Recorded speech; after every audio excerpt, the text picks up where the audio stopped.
Council Chambers, 200 South Street, Morristown, New Jersey. Adequate notice of this meeting was provided according to law by written notice to the Morristown Daily Record, the official newspaper of the town of Morristown, and to the Newark Star Ledger, both more than 48 hours ago. Notice was also posted on the bulletin board at Town Hall and filed with the office of the town clerk of the town of Morristown. I do further state that I shall enter into the minutes of this meeting a statement that such notice was furnished as particularly described by me in this public announcement. Take a roll call. Councilman Armington. Here. Councilwoman Davis. Here. I'm expecting Councilwoman Deeb. Councilman Elm sends his regrets, but he will be late, but he does expect to be here.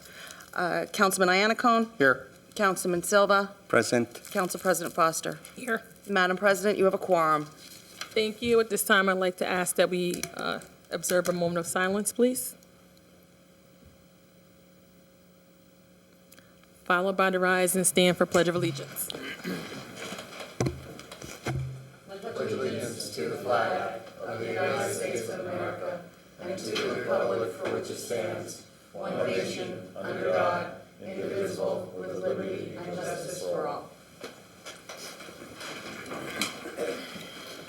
There are 6 items on the consent agenda this evening. Unless a member of council would like to pull one for separate discussion, I would ask for a motion to approve the consent agenda. I'll move it. I'll second. Councilman Armington. Yes. Councilwoman Davis. Councilman Iannacone. Yes. Councilman Silva. Yes. Council President Foster. Yes. Motion carries. Thank you. At this time, I'd like to open up the public hearing on this evening. If there are any members of the public wishing to be heard, please come before us, state your name, address for the record, and try to keep your comments to less than 5 minutes, please. Sure.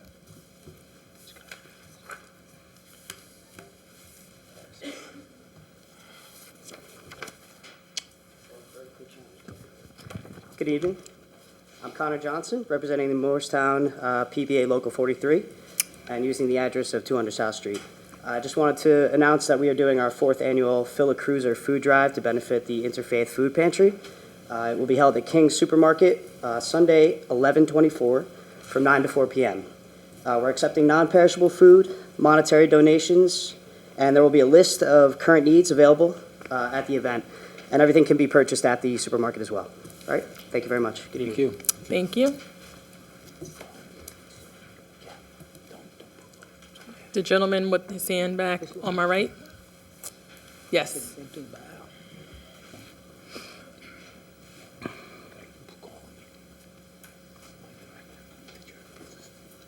Good evening. My name is John Williams, 1 Washington Avenue in Morristown, speaking on behalf of Morris Tenants Association. So I'd like to address Mr. Mayor. Mr. Mayor, how are you? Good. Members of the council, administration, and the public.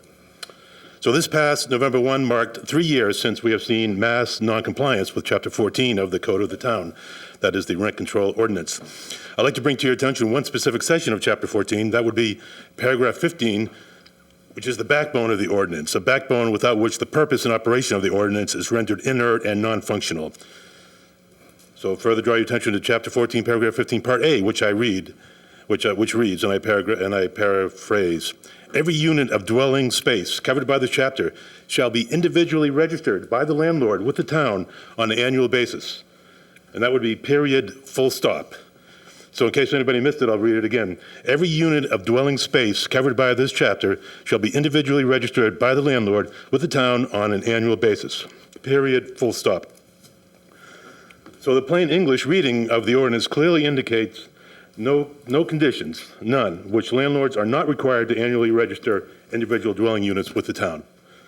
It makes sense, as the ordinance could not function without annual registration statements. So here's the problem. The problem of mass compliance of Chapter 14 is this administration is operating a shadow ordinance in direct conflict with Chapter 14, paragraph 15.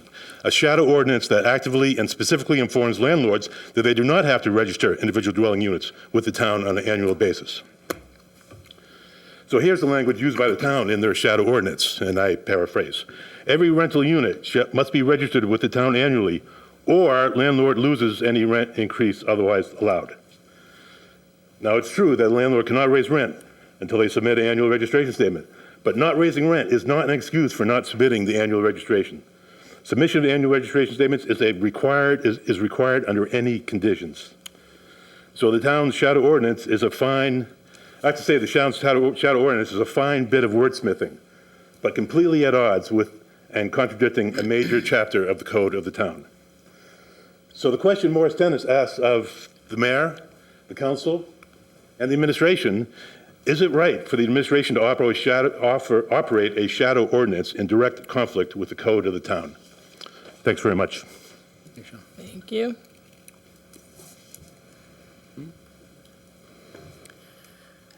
Seeing no more public, sure, Kelly? While I'm staying on this side, then I'll jump over to my left. Kelly Montes of Flagler Street. Good evening. I'd like to congratulate all of the individuals elected and re-elected to the office last Tuesday. To Councilwoman Deeb, although she's not here, I'd like to thank her for her 12 years of service. The school board election was especially exciting as it shows the residents value integrity, pragmatism, and transparency on the school board. I want to congratulate Councilman Armington and hope he will keep his word to begin working with us to solve the outstanding issues affecting the quality of life in the 3rd Ward. I'd like the council to address a few situations that have arisen over the last couple weeks. There were multiple incidents at 39 Early Street in which a commissioner of the Housing Authority used a key to enter the building, which I was unaware that commissioners had keys to the building, and then proceeded to threaten the seniors in the common area over their potential vote. Another issue arose where a town employee was harassing property owners in regards to posted campaign billboards and signs on town time.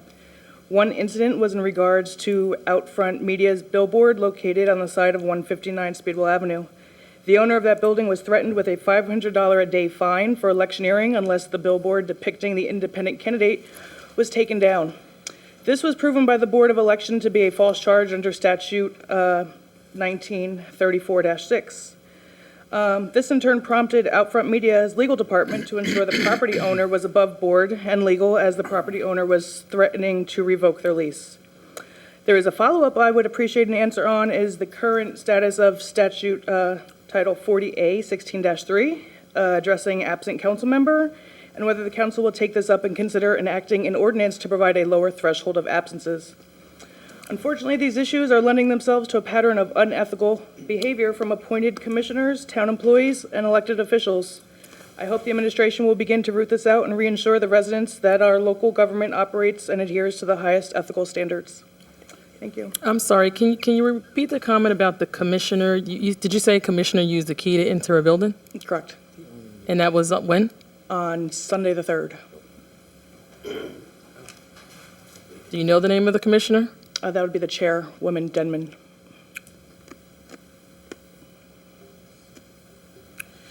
Thank you. The gentleman to my left, please.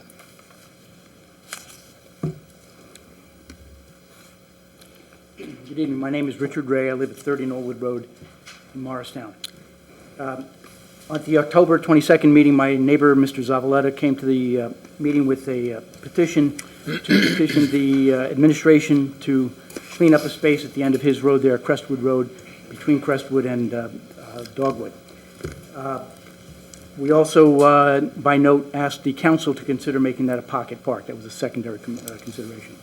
Very promptly, the DPW showed up on Thursday morning, a full crew apparently to complete the task that we asked for. And very shortly thereafter, Ms. Deeb, who is conspicuous by her absence here this evening, showed up to order apparently the DPW to cease and desist and not complete the task that they were apparently sent there to do, which was clean up the space. That small space is no more than 30 feet by 30 feet. It is not an empty lot. It is not a virgin woodland. It is not an expansive piece of property. It's simply a small space between the dead end of Crestwood Road and the roadside of Dogwood Road. It is overgrown with invasive species, specifically porcelainberry and oriental bittersweet. Very invasive, very prolific vines. Smother the trees, kill them, and eventually they fall. There are 3 at least trees there that are dead now. The vines are covering several other trees. They're encroaching onto the neighbor's space Mr. Zavaleta was particularly concerned with that as well. And we don't know exactly where the space ends, so we don't know whose trees or what. That was the other part of our request. Ms. Deeb prevented the DPW from completing the task for some unknown reason. She also blew up at the end of the meeting there, claiming that this was sleazy electioneering. This was a simple attempt by neighbors to have a neglected and littered space in their next to their property, two homeowners particularly, and have it cleaned up. That's all that was asked. She showed up that Thursday morning. Another emotional episode occurred. Somebody claimed that that the demand was to have the property clear-cut. No such thing was ever specified. We made four bullet points of what we wanted done. If you had to sum it up, it could be said pretty easily, just clean it up. That's all we asked for. That invasive species growing in that space is in violation, I guess, not in compliance with the most recently passed ordinance 039-2019, which was adopted on 9/24, just a couple of months ago, and specifically applies also to public property by Mr. Pawar's testimony as well. We simply wanted it cleaned up. We shouldn't have to submit a petition with 67 signatures on it to get that done. I shouldn't have to get up early in the morning and get involved in a street fight with a girl to accomplish that. That's what actually happened. Ms. Deeb, you confronted me physically. You grabbed my hands and my wrist. Can we have order, please? Because this is a personal My attack. 5 minutes, Ms. Al, Deeb. can you let him finish? And No, then you'll this have- is a personal attack. My He's 5 minutes, speaking Ms. to Deeb. the council. You just entered. Let him finish, and then you will have your opportunity to respond to public hearing comments. Thank you. Right, you get the rest of the evening to... Okay, I'm Yes, leaving Mr. then. Newcomb. Because in the past, for your friends and Democrats, you've We're said talking that, about what's going on personal tonight. I don't attacks know what aren't you're allowed. talking about So in the if past, you're and gonna I'm let so someone sorry that attack you can't me, stand and I'm accept what's leaving. being heard. Thank you for attending. Have a good night. Yeah. Take your meds.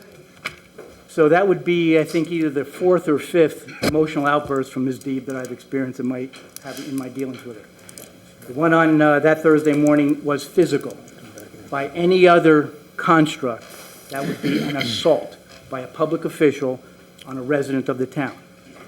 If the roles were reversed, and it was I, a white middle-aged male, placing my hands physically on a female, particularly a town official, we wouldn't be having this same conversation, and I would not likely be still at large.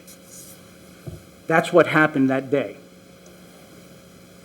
All we wanted to do is get this space cleaned up, get it in compliance with the ordinance that was passed by this council, including Ms. Deeb, and acknowledged by Mr. Pawar that the ordinance also applies to town-owned property. That's all we want. I suggest that this council also look into perhaps a censure of Mrs. Deeb for her behavior. Thank you. Thank you. If there are no other members of the public wishing to be heard, at this time, I'd like to close the public hearing and ask for comments from council members on public hearing. I'll take up the comments of Mr. Williams. Actually, I've been working a little bit with Jillian and with Al with reference to getting together a summary of a statement of tenant rights, which I think the intention is that that statement would actually be mailed out with that annual mailing to the rental units in town.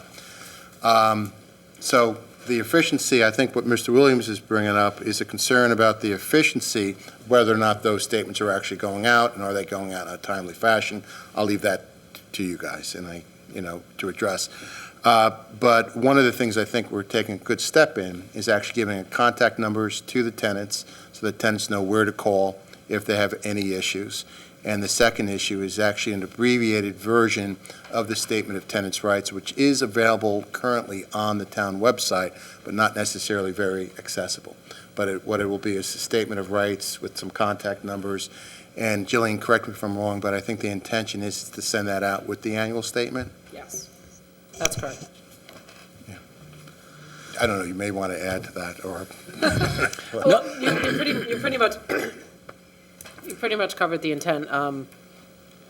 We want to make sure that all of our tenants are aware of their rights, not just receiving the statements every year, but that they understand, should there be an issue between themselves and the landlord, that they understand where they can go, what their rights are, what they can and cannot do, and provide that to tenants annually.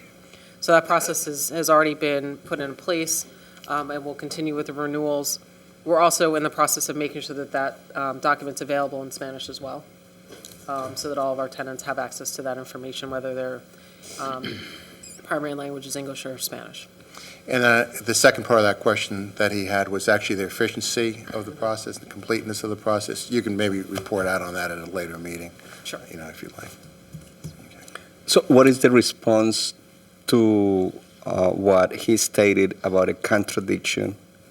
I'll tell you what, I'll let the lawyer come back with a memo and address his words of shadow. Mm-hmm, correct. I've heard that word shadow used a few times over the last few months. I'll let the counselor come back with a written opinion, and that'll be the end of it. But again, I think the intent is. The intent is one thing, No, to accuse the let me- administration and the gogoverning body of shadow. of Okay, I'll let you doing do something that, illegal Mhm. is a different story. Right. The lawyer for the town will address that comment and come back to you all with a memo, and that'll be the end of that comment. Anything further, Okay. Councilman? No. Public hearing? No. All right, moving on to, Oh, I have a few other comments. administration, I'm sorry. My mind when was I, preoccupied with the disturbance we just had. I'm so sorry. that- Please excuse, and I'd like to, on behalf of Listen. this governing body, I'd like to take the opportunity to just apologize to the public for the outburst that just occurred. I'm just following our procedural guidelines, and this is how we handle it. The public has an opportunity to come out and speak. We close the public hearing, and we give the council members an opportunity to speak in response to public hearing comments. And so that's why you saw what you just saw occurred just moments ago. Okay. Responses from administration to public No, I just hearing. want to follow up on Mr. Ray's comments. We did send the DPW down there to make sure that grate was cleared, so there's no drainage issues. Also did notice a couple of dead trees, which will be taken care of if they're not taken care of already. And we'll deal with the shade tree as far as any invasive species that have to be removed if they're actual invasive species that's going to spread. That's a pretty good slope. It's most likely not going to be all cleared out and make it a pocket park. It doesn't make sense. We will come back with our findings from the shade tree and from the administration on the, we're not going to cut down really good trees. It's not going to happen. But we will clean that area up. I just want to let you know, I also talked to a number of residents in that area, and some had made the complaint that people were dumping from their yards, cutting their stuff, their trees, their brush, and dumping it on that lot. So we're going to keep an eye on that and make sure that residents aren't using that as a dump, because it's not. But we appreciate you bringing it to our attention, and we will pay attention to that lot and make sure it stays clear. You're welcome. Did I miss anything? No, I mean, I think the only thing that we might want to address to Kelly's comments about whoever has keys to, That's not our area. area. We don't have any jurisdiction over the Morristown Housing Authority. So if those are issues and concerns of yours, I would suggest that you speak with Keith Kennard, who is the executive director of the Morristown Housing Authority, in regards to that particular issue. We have nothing to do with that as a governing body or administration for the town of Morristown. Is it? Okay. Moving on to reports of mayors and town officials. This time, would you like to give your report? Ready to give your Sure. report? One, let me also congratulate Councilman Iannacone, Councilman Armington on your reelection, Council-elect Tawana Cotton, and Council-elect Sandy Mayer. Congratulations on your return, and look forward to a very productive 2020 in the upcoming year. and we'll deal with, in the December meeting, we get to say goodbye. I'm not saying goodbye now because we have another meeting in December. Okay. So that's when we'll have our tear No goodbye. tears. Oh, you'll be crying. Oh, you'll be tearing. Friday, October 25th, Homeless Solutions had a ribbon cutting at 88 Martin Luther King Avenue. They continue to build affordable housing and are committed to our community and our next-door neighbor community. So thank you, Homeless Solutions. Sunday, October 27th, Halloween, and went off pretty good, and they had a half marathon that Sunday. We got lucky with the weather. It held off, so the kids were able to trick or treat up and down South Street. It was a lot of kids. These business owners went to thousands of pieces of candy, so it's great that people from all over the county come to our downtown. It's safe. I want to thank the police department, Chief Darnell Richardson, our public safety director, Mike Cochran, for the amount of police officers that I saw on the street. Could only imagine if there was undercover people. I'm sure there were. But the presence of the police department, and I actually had some compliments from some visitors with their kids saying they really felt safe trick-or-treating in our downtown, and I want to publicly thank you guys for that. Monday, the 28th, they canceled the pumpkin illumination they had it the following day. That was via Morris Arts at the Vale Mansion. Thursday, October 31st, that was the trick-or-treat downtown. Friday, November 1st, the NAACP had its 88th Annual Freedom Fund Gala at the Hilton in Parsippany. I was not able to attend because of work situation. Anybody in the council go? Okay. And the Morris County Organization for Hispanic Affairs had their annual gala also on the 1st. Saturday, were you at that? No, neither was I. Saturday, November 2nd, Market Street Mission did their coat giveaway. Was anybody there to experience what they do? For those in the public, the Market Street Mission has a coat giveaway every year, and you would not believe how many people come and get coats. How many people are in need. We look around, our surrounding towns, and this county is very affluent. And believe me, the needs are there for those type of things. I want to thank the Market Street Mission. They do it every year on the green, and it's very, very well attended. Monday, the 11th, Veterans Day services on the green. I want to thank Councilman Silva for attending. Also, our council-elect, Sandy Mayer, who's in the back. I want to thank you for coming, and congratulations again.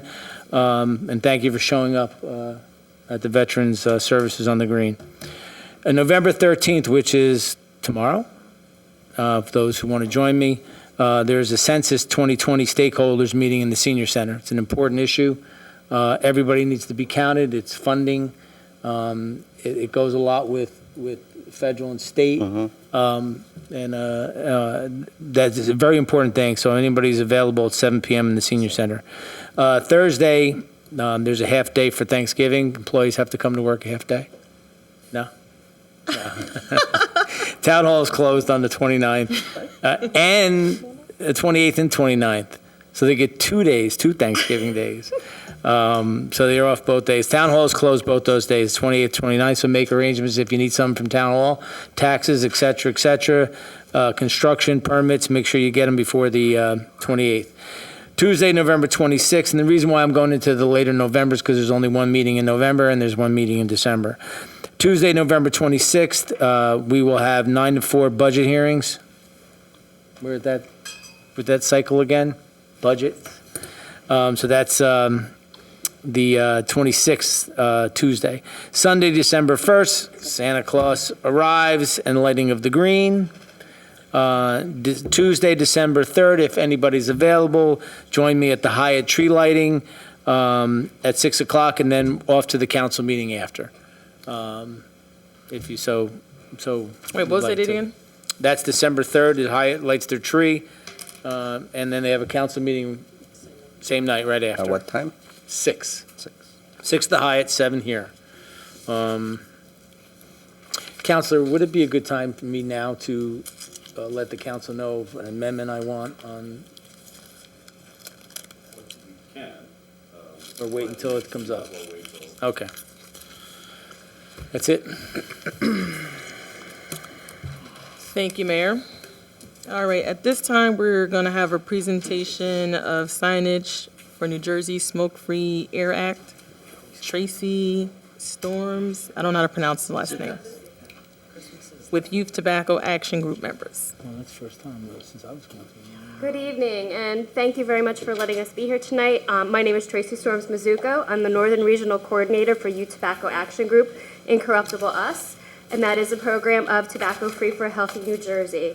And on behalf of Tobacco Free for a Healthy New Jersey, I'd like to welcome our Youth Tobacco Action Group members, and they are going to be presenting signage to you tonight for your smoke-free parks and beaches Thank you. and recreation areas. Good evening. My name is David Rubin. We're here to you tonight because recently Governor Phil Murphy amended the New Jersey Smoke-Free Air Act, and so that's prohibiting smoking and vaping at all recreational areas, parks, and beaches. So we have signs for you to put up. Vaping is becoming a terrible thing, and tobacco use takes the lives of 12,000 New Jersey residents per year. Secondhand tobacco smoke, as well as secondhand vape, is also a not only an environmental hazard, but a health hazard to other people. So by presenting these signs, people will know that smokes, beaches, and recreational areas, or not smoke, parks, beaches, and recreational areas, my bad, you can't smoke in those, and that will keep families safer, prevent kids from breathing in secondhand smoke, prevent people, non-smokers, from breathing in secondhand vape and smoke. Thank you. Thank you. Hi, my name is Sebastian Gomez. And so what does this law do for the community, so our community here? And so this, the enactment of this law and putting up these signs shows your community that you're dedicated to their health and their safety first rather than the profits of these big companies. And really the reality is that there's no safe exposure to secondhand smoke even in an outdoor setting. Like, doesn't matter how open it is, people will be affected by it. And all these health hazards are reduced by having these signed off areas, letting people know what the new law is. And this law also authorizes the Department of Environmental Protection to put fines for penalties, with a $250 fine for the first offense, $500 for the second offense, and $1,000 for every subsequent offense. And so it's important for communities like Morristown to put up these signs around the beaches and the parks, or no beaches, but around parks around here to show people that you're dedicated to public health. Thank you. Hello, my name is Kira Ogar.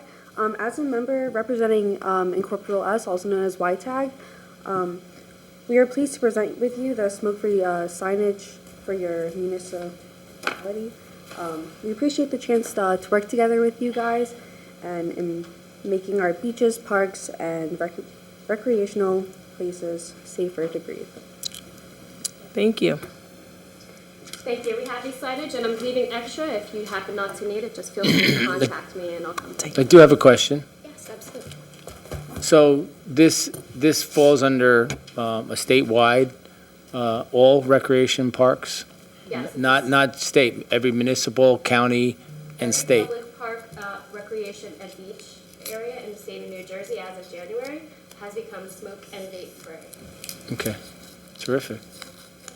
Thank you very much. Thank you. And we'll make sure they get up.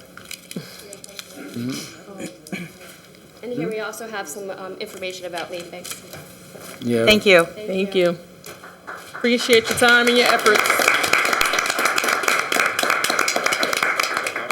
I'll be sure to let Governor Murphy know that he got a great round of applause in Morristown for his park initiative. I'd just like to note for the record that Councilman Elms has arrived. Welcome. All right, at this time, moving on to council liaison reports. It's nose. Happened? It's a nose. What time did he arrive? 8:01. 8:01. Whoa. I didn't hear it in the record. Oh, I have it in the written record, sir. No, it's tape. Liaison reports? Yes. The Parking Authority did meet last night. They will be here on, in clarification, is our meeting in December on December 3rd or the 12th? There's two. There is two. There's- 17th. I made a mistake. So it's It's usually one, but there's two this year. So it's the 3rd and the 17th? Correct. Correct, good. And then good. So on December 3rd, the Parking Authority will be here, finally, okay? But they are committed to be here on December 3rd to give a presentation to the council and the public with reference to Lot 10, which is the farmer's market lot. So we'll be hearing that for the first time, and they will be here again on December 3rd at our council meeting. Christmas parking is in effect. They will be, quote-unquote, bagging the meters on the night of the 14th, which means that beginning on the 15th, free parking in Morristown. Currently, the And Bank Street Garage on Saturdays in December is also free.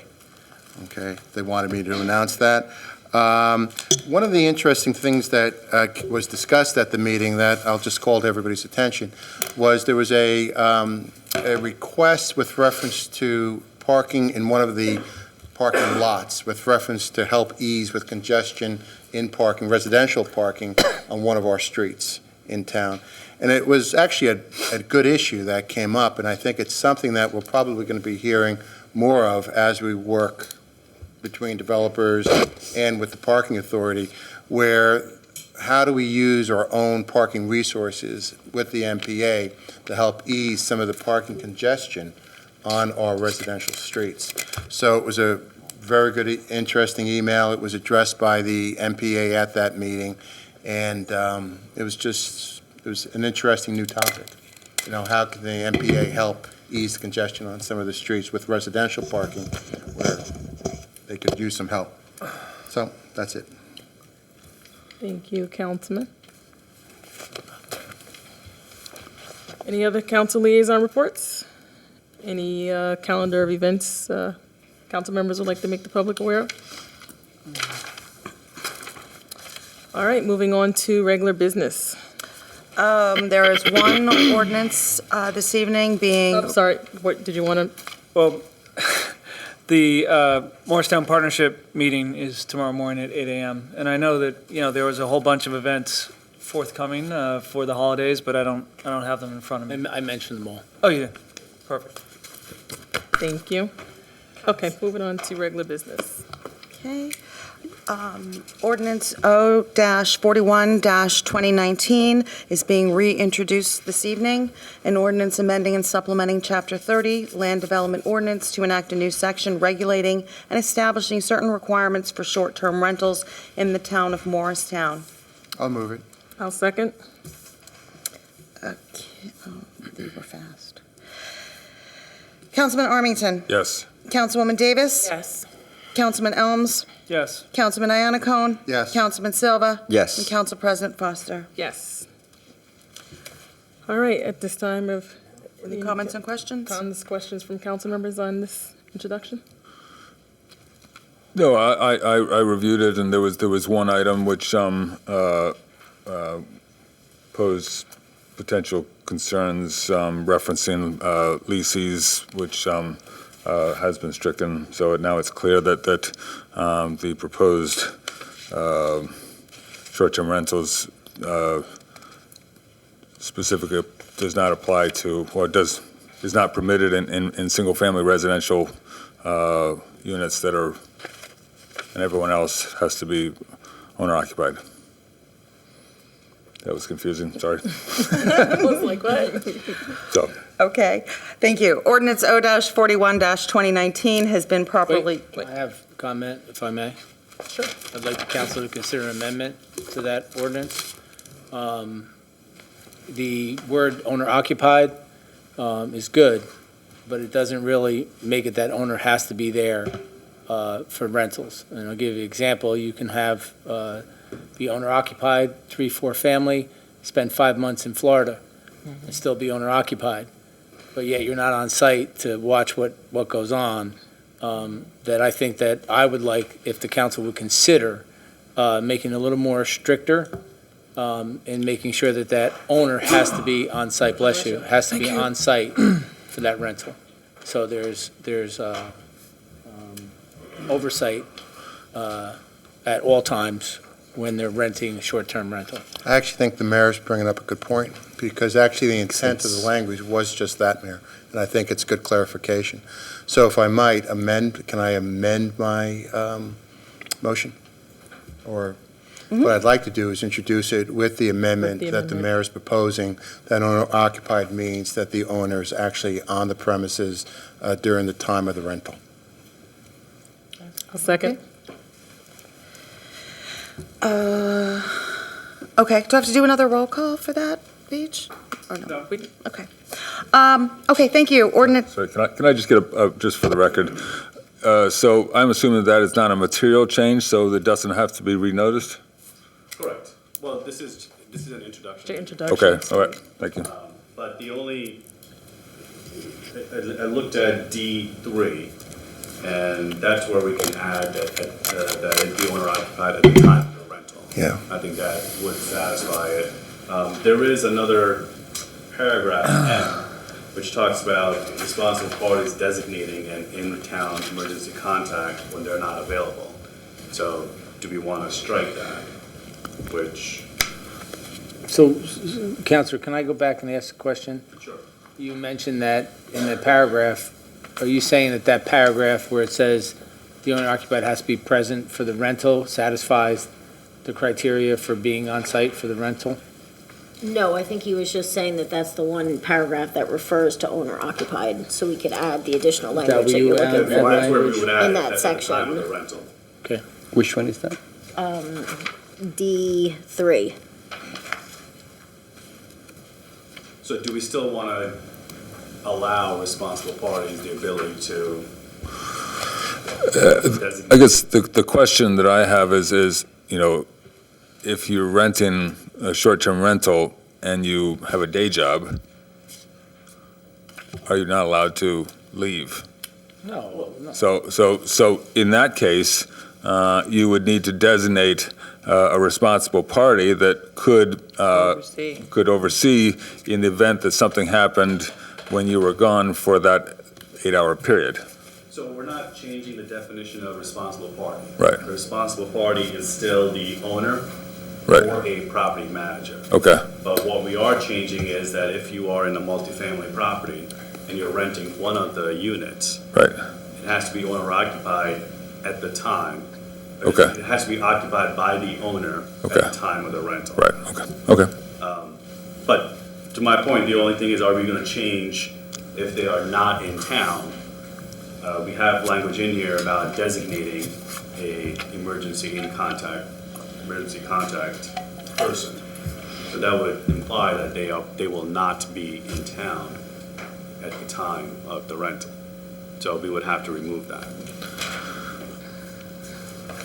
My impression is that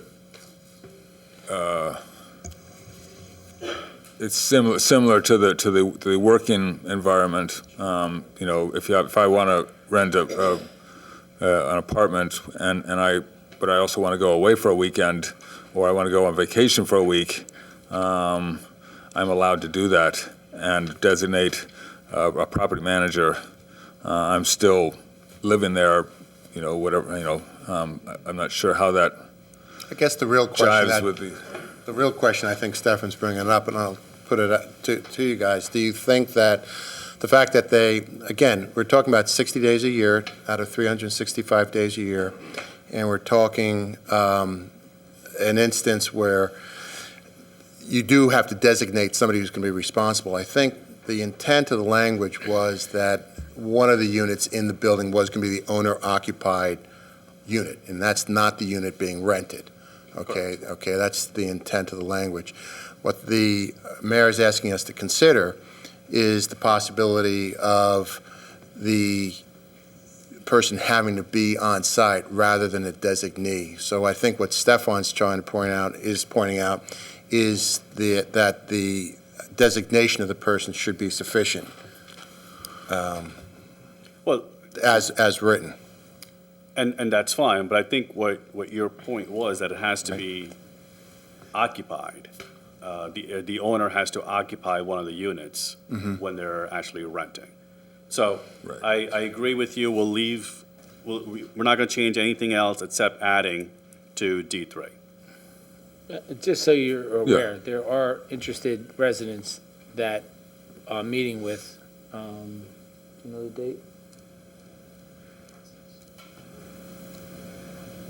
In the fourth ward that have concerns. I also have concerns, just the basic premise of commercial use in residential zone is an issue for me. So, when are we meeting? 25th, Monday the 25th. So I may be coming back with more stuff. Yeah, it's actually interesting how this evolved. It actually went where people were thinking it's not necessary. It actually had its genesis with some issues in certain particular neighborhoods in town, and now I think you're right, Mayor. I think a lot of now that folks are considering it, they're reading what's happening in Jersey City, what's happening in Bergen County, people now are more aware of it. So I actually agree with the mayor. In the 4-2 district, Bob, not to interrupt you, there's a lot of mixed, multiple families within the district. Because in the 70s, the district was struggling, and they opened it up to 1 to 4 families, and it changed, and it brought back the neighborhood. It saved the neighborhood in a sense. But at the same time, a lot, we've invested, Mike knows the area, we've invested a lot into these multifamily homes, but it doesn't only take, it just takes one thing to happen, and I just want to make sure that we put as many protections. This is actually coming from me, but we're going to probably hear more when we meet with the residents in a week and a half. But I think tonight, we have to keep this moving. Absolutely. And, we don't want it to go into the next council session. So maybe we do amend it with the one suggestion that we suggested, and we can always, like any legislation, we can always revisit it. Right. Yeah, I'm not looking to stop it, I'm just. Oh, no, we didn't even imply that. Margot, I think we should reintroduce it. So. Yes. Right now? Yes, after the whole. Reintroduce it now. Yes. Okay, yes. With the amendment. And then vote on with the amendment. Okay, so ordinance O-41. Do we need Do we need to approve an amendment to reintroduce it? Can't we just reintroduce it with the As amendment? amended. I was just going to read it and ask for a motion to introduce as amended. Yes. An ordinance amending and supplementing Chapter 30 Land Development Ordinance to enact a new section regulating and establishing certain requirements for short-term rentals in the town of Morristown. May I have a motion to introduce the ordinance as amended? I'll make a motion to introduce it as amended. Second? Councilman Armington? Yes. Councilwoman Davis? Yes. Councilman Elms? Yes. Councilman Iannacone? Yes. Councilman Silva? Yes. Council President Foster? Yes. Ordinance O-41-2019 has been introduced properly by title and will be considered further after a public hearing to be held on December 17th, after a consistency review to be held by the Planning Board on December 5th. There are 3 ordinances for public hearing and adoption this evening. Ordinance number O-43-2019, an ordinance amending and supplementing Chapter 30 Land Use Regulations and Chapter 4 Licensing and Business Regulations. I have a motion to adopt, please. I'll make a motion to adopt. Second? At this time, I'd like to open up the public hearing on ordinance number O-43-2019. Are there any members of the public wishing to be heard on this ordinance? Seeing none, I'll close the public hearing. So let me just go through the timeline of this. This ordinance was started a couple years ago. There had been several iterations of this in previous years, going back a couple decades, and the concern had always been that the bed and breakfasts were not good for Morristown, primarily because of the fear that if they failed, that they would create opportunity for group homes or some other nuisance land use. This ordinance is extremely restrictive. It essentially creates licenses, a maximum of 4 licenses, whereby residents can apply for a license if they meet all of the requirements. The requirements essentially are targeted towards having almost no effect on the surrounding communities. All parking is required off-site, and no stacked parking, noise ordinance applies, all licensing, all health issues have been addressed. I worked with the Planning Department and the Historic Preservation Commission to address all of the issues. I worked with Councilwoman Deeb and Councilman Yannicone, since many of these properties could be in the first and fourth wards. The zoning part of it does not apply to any particular section of town, but the requirements sort of target the larger homes that may benefit from this opportunity. So it's been a long effort, and I appreciate the council and public's input on this. Thank you. Thank you. All righty, on the adoption of ordinance O-43-2019, Councilman Armington? Yes. Councilwoman Davis? Yes. Councilman Elms? Yes. Councilman Iannacone? Yes. Councilman Silva? Yes. And Council President Foster? Yes. Ordinance 43-2019 is adopted. Ordinance number O-46-2019, an ordinance amending and supplementing the code of the town of Morristown, Chapter 7 Traffic, Section 7-40.2, handicap parking on streets for private residences, to amend the placard number assigned to a dedicated parking space for a resident of 9 Cobb Place. Can I have a motion to adopt, please? I'll make a motion to adopt ordinance number O-46-2019. I'll second it. At this time, I'd like to open up the public hearing on this ordinance. Are there any members of the public wishing to be heard? Seeing none, I'll close the public hearing. Any questions or comments from council members? Seeing none, call the question, please. On the adoption of O-46-2019, Councilman Armington? Yes. Councilwoman Davis? Yes. Councilman Elms? Yes. Councilman Iannacone? Yes. Councilman Silva? Yes. And Council President Foster? Yes. Ordinance 46-2019 is adopted. Ordinance number O-47-2019, ordinance providing for certain capital improvements at the Morristown Municipal Airport by the town of Morristown and the county of Morris, state of New Jersey, and appropriating $209,387.41 therefore to finance part of the cost thereof. May I have a motion to adopt, please? I'll make a motion to adopt ordinance number O-47-2019. I'll second it. At this time, I'd like to open up the public hearing on this ordinance. Any members of the public wishing to be heard? Seeing none, I'll close the public hearing. Any questions or comments from council members? Just one question. We consistently support the work that is done at the Morristown Airport, and I'm encouraged by their growth over the last 20 or 30 years. I am curious, and some constituents have asked about the their lease agreement. I was wondering if the administration can provide the council with the terms of their lease agreement. Sure, I can provide the lease itself and give you a summary of what the terms are, the essential terms. You can do that. Actually, can I make another suggestion? Actually, Mayor and I were just talking about this. Okay. And what I'd like to suggest is, we're always voting, and I actually was very uncomfortable, remember in the very beginning, voting on these large dollar amounts and the amount of investment being made in the airport. And, and we're authorizing the spending of millions of dollars there. And the airport's evolved tremendously since this lease was originally put in place.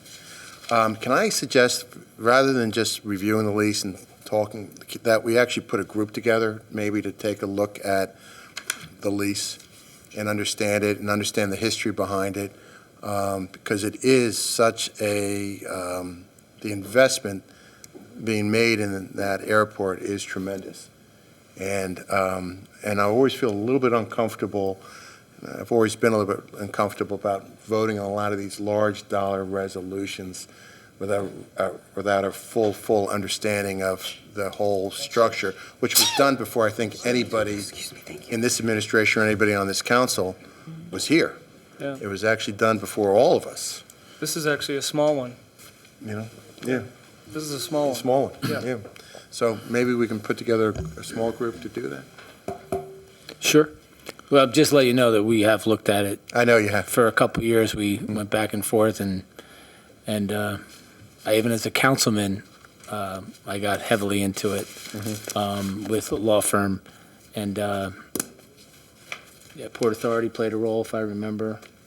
But you know what? I'd be glad to sit with you and give you everything I've got. The lawyer will give you everything he's got. What we've done, what was recommended, what we tried to do, and what we were not able to do. But I'm with you 100%. I'll participate in that. I'd recommend that we wait until the beginning of the year so to allow the new council people to participate in that if they so choose. Hey, maybe Thank you. Call the question, please. On the adoption of O-47-2019, Councilman Armington? Yes. Councilwoman Davis? Yes. Councilman Elms? Yes. Councilman Iannacone? Yes. Councilman Silva? Yes. Council President Foster? Yes. Ordinance 47-2019 is adopted.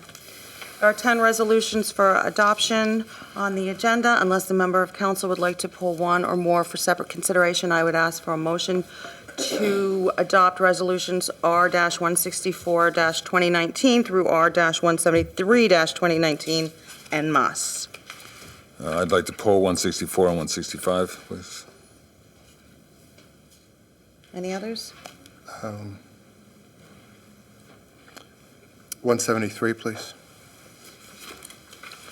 Okay, I would ask for a motion to approve resolutions R-166 through 172 en masse. I'll make a motion to approve those resolutions en masse. I'll second it. Councilman Armington? Yes. Councilwoman Davis? Yes. Councilman Elms? Yes. Councilman Iannacone? Yes. Councilman Silva? And Yes. Council President Foster. Yes. R-164-2019, resolution authorizing the acceptance of credit card payments for the payment of various housing and property maintenance and health department fees in accordance with the provisions of NJSA 40A:5-43 et sec. I'll make a motion to adopt. I'll second it. Just a question. My understanding is typically credit card transactions result in a fee, a small 2% fee or something like that. Are we waiving that, or is that inherent in the provisions, state provisions, or?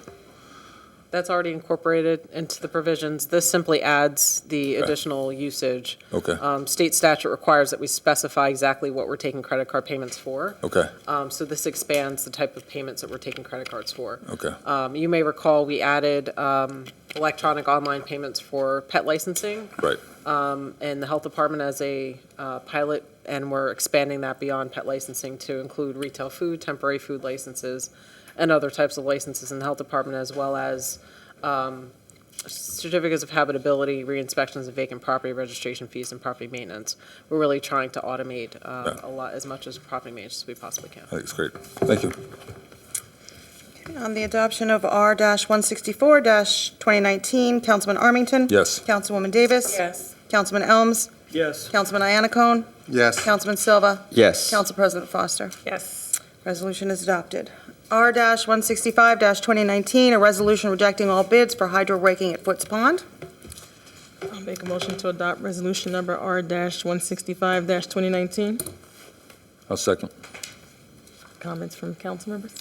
So it seems like the big, this is the second rejection, the big cost in this round was the disposal of the material. The bids are essentially showing that, clearly this is a higher risk element because they either they know it's the contents and it's or they don't know the contents and they're suggesting it's going out as historic fill, which has that higher fee.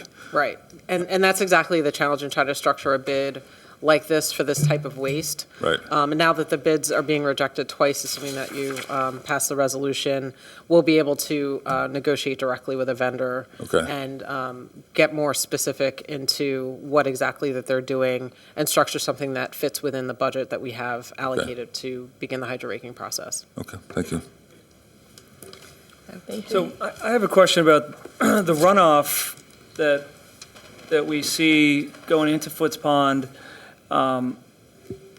We're pretty certain that this is the result of chemicals and pesticides and fertilizers coming from Springbrook Country Club, or is that too much to assume?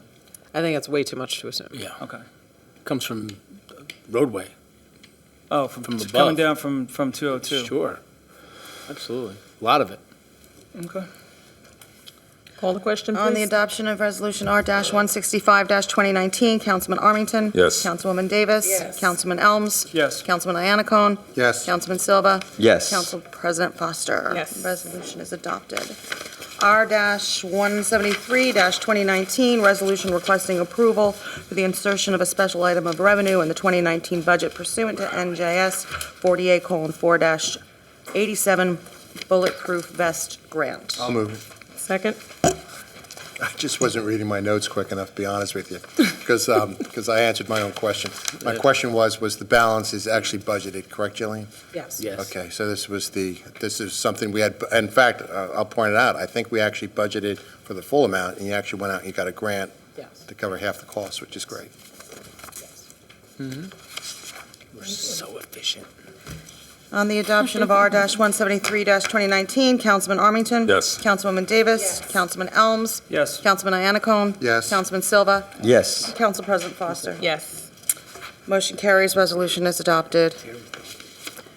All right, at this time, we have no old business, no old unfinished business. New business, we have the 2020 reorganization meeting date on. I printed a calendar for you. So we are looking at when we are going to have our reorg meeting.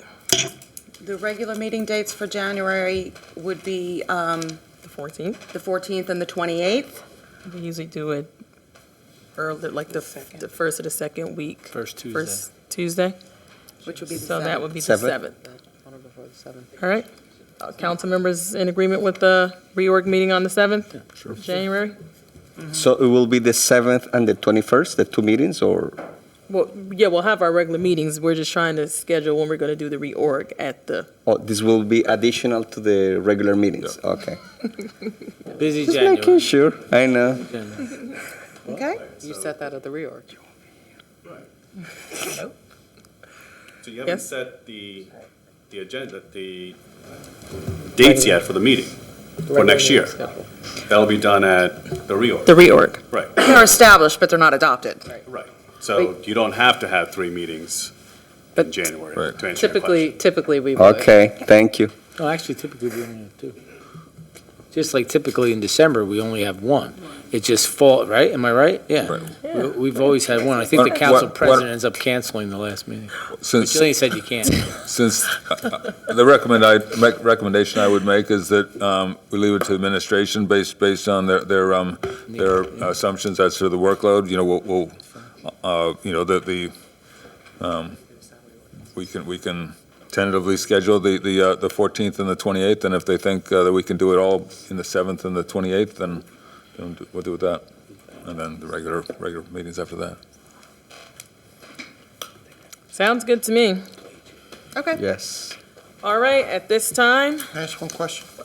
Just one thing I forgot to I'll bring up, wait. sorry. You know, Jillian and the mayor. Sorry. Question, you know, a lot of folks are noticing, and it may be, again, maybe global warming, is actually the leaf collection dates. A lot of the trees don't lose their leaves now. They don't start shedding their leaves until the end of October, and actually, we find that, I think we stopped leaf collection on the 14th of December. I think, I forget, but folks were asking, last year, they were noticing a lot of the trees, believe it or not, don't lose their leaves until the end of December, and whether next year, we could look at maybe shifting everything out a week. It really depends on the weather. If you get a couple of good windy Good winds. storms, And It cold comes like down. now, then, they're all you gonna know, fall. Okay. I think this year we're gonna be okay. You think we'll be okay? Yeah, and we 'Cause end up it's getting them. cold, it's windy. I We'll think go it's for gonna a be walk okay on the this year. 14th of December. Yeah. Yeah, it's cold, it's cold. Whereas last year it was warm, really, until it snowed at the league. Yeah. It was Yeah. warm. And we had a lot of leaves last year actually shedding their leaves at the end of December. Whereas this year it got cooler a little bit earlier. And So it's the- been more normal, so, you know. So the interesting comment is the global warming, which you know I'm a big advocate for climate change, and speak about it, but it's the opposite too. It can be bitterly cold, and that's just so it's staying warmer. I mean, there's 200 something million people under this Arctic blast. 70% plus of the country is in this Arctic blast. That is huge. So there's some real phenomenon going on. It's going to be cold. We're talking teens, you know, and we're trying to get the message out. So check on your neighbors. You know, a lot of people don't have their furnaces ready to go yet.